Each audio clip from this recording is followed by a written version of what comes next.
kami anggap penyemangat yang membuat kami juga tidak putus-putusnya bekerja semaksimal mungkin untuk menaikkan elektabilitas partai maupun calon presiden kami.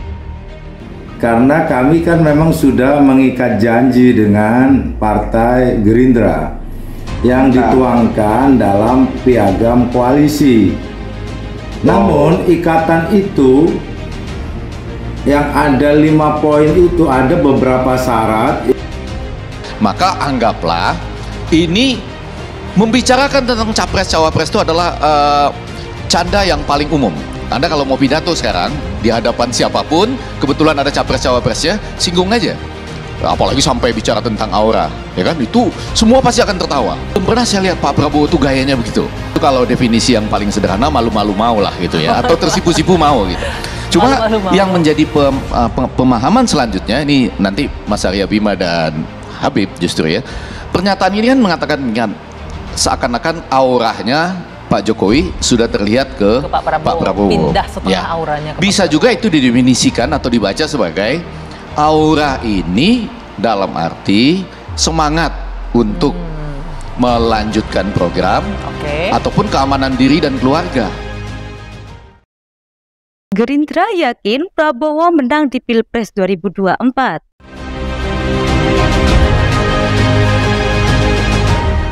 Ketua Harian DPP Partai Gerindra Sufmi Dasko Ahmad mengajak seluruh kader partai berlambang kepala burung Garuda itu agar selalu bekerja yang terbaik untuk masyarakat. Untuk kader-kader Gerindra yang duduk di kursi legislatif ataupun eksekutif, teruslah berbuat yang terbaik untuk masyarakat agar mereka merasakan manfaat dari keberadaan Gerindra, kata Dasko dalam keterangan tertulis yang diterima di Jakarta, Kamis 23 Maret 2023. Ajakan tersebut pun telah dimuat dalam instruksi harian Partai Gerindra tertanggal 23 Maret 2023. Berikutnya, Dasko juga menyampaikan bahwa saat ini berdasarkan hasil survei dari beberapa lembaga survei, elektabilitas Ketua Umum Partai Gerindra Prabowo Subianto dan Partai Gerindra terus berada di posisi atas. Ia lantas mengingatkan segenap kader Gerindra agar tidak terlena dengan capaian tersebut. Hubungan kita yang baik dengan PDI Perjuangan, hubungan Pak Prabowo yang baik dengan Ibu Mega, saya kira sudah semua tahu sejak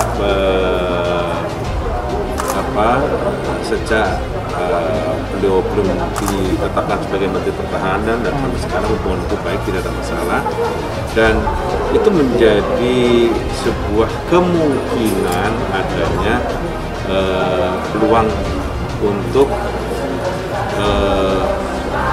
dimungkinkannya Pak Prabowo maju bersama Prabowo. Tapi sekali lagi pembicaraan tentang itu belumlah sampai pada hal-hal yang detail.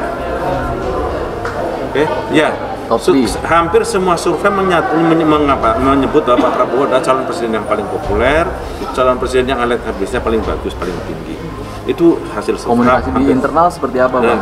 Kemudian yang kedua, yang ingin kami sampaikan adalah semua kader Partai Gerindra, kami punya 2 forum, ada rapat pimpinan nasional, ada kongres luar biasa.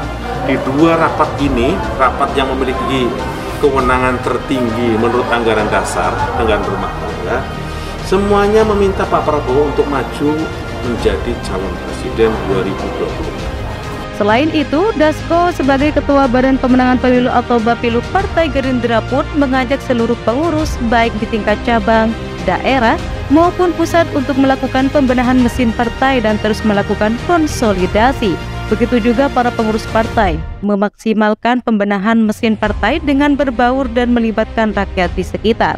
Hari-hari ini adalah waktu yang paling tepat untuk terus berkonsolidasi, ujar dia. Saat ini, Dasko memandang banyak tokoh yang memberikan pujian dan dukungan Prabowo Subianto untuk maju menjadi presiden pada tahun 2024. Komitmen bagaimana melanjutkan capaian-capaian Pak Jokowi secara lugas kan disampaikan Pak Prabowo ya. Tentu kita pasti bukan antitesanya Jokowi lah. Ya. Bahkan sampai disebut 99,99% kurang lebih kita akan lanjutkan apa yang dicapai oleh Pak Jokowi itu. sudah jelas itu jelas. Apa yang saya sampaikan ya. Mengamini pernyataan kayak gitu. Oke, Iya. saya mau ke Mas Mudi dulu. Mas Mudi. soal apa garansi dan lain sebagainya. Saya pikir kita sepakat semua, Pak. Ini kita setiap pergantian presiden kita hindari yang namanya perubahan ekstrem to ekstrim. Perubahan Ya. Kita ingatlah ganti presiden misalnya orang-orang yang presiden yang sebelumnya di BUMN dan lain sebagainya digusur, ya kan?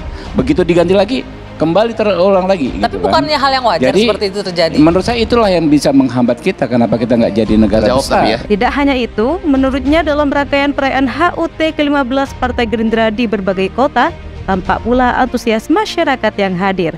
Bahkan dengan jumlah yang mencapai puluhan ribu untuk mendukung Prabowo Subianto sebagai presiden pada tahun 2024.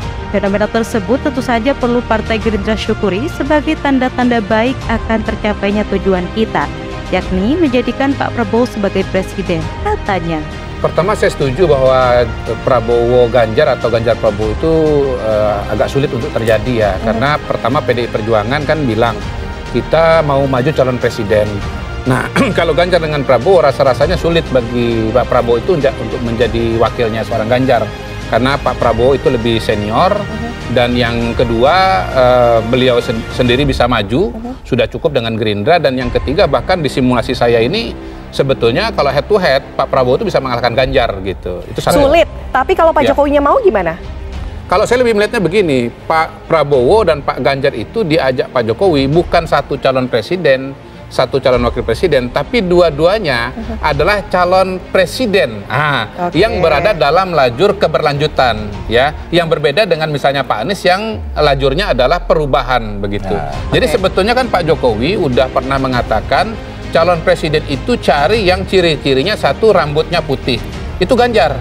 Yang kedua keningnya berkerut, itu Prabowo. Jadi kalau ditanya kepada kepada saya siapa calon presiden ya yang dapat pasemon atau dapat sinyal-sinyalnya Pak Jokowi, menurut saya dua orang, satu Ganjar, dua Prabowo. Meskipun begitu, Dasko menekankan bahwa pujian dan dukungan itu tidak boleh membuat para pengurus dan kader Gerindra melupakan kelemahan-kelemahan partai yang harus diperbaiki. Yang terpenting jangan sampai terlena, apalagi menjadi tinggi hati dengan dinamika tersebut. Berbagai pujian kepada Partai Gerindra dan Pak Prabowo tidak boleh membuat pengurus dan kader lupa akan kelemahan serta kekurangan-kekurangan yang harus terus diperbaiki agar bisa benar-benar menjadi pemenang, ujarnya.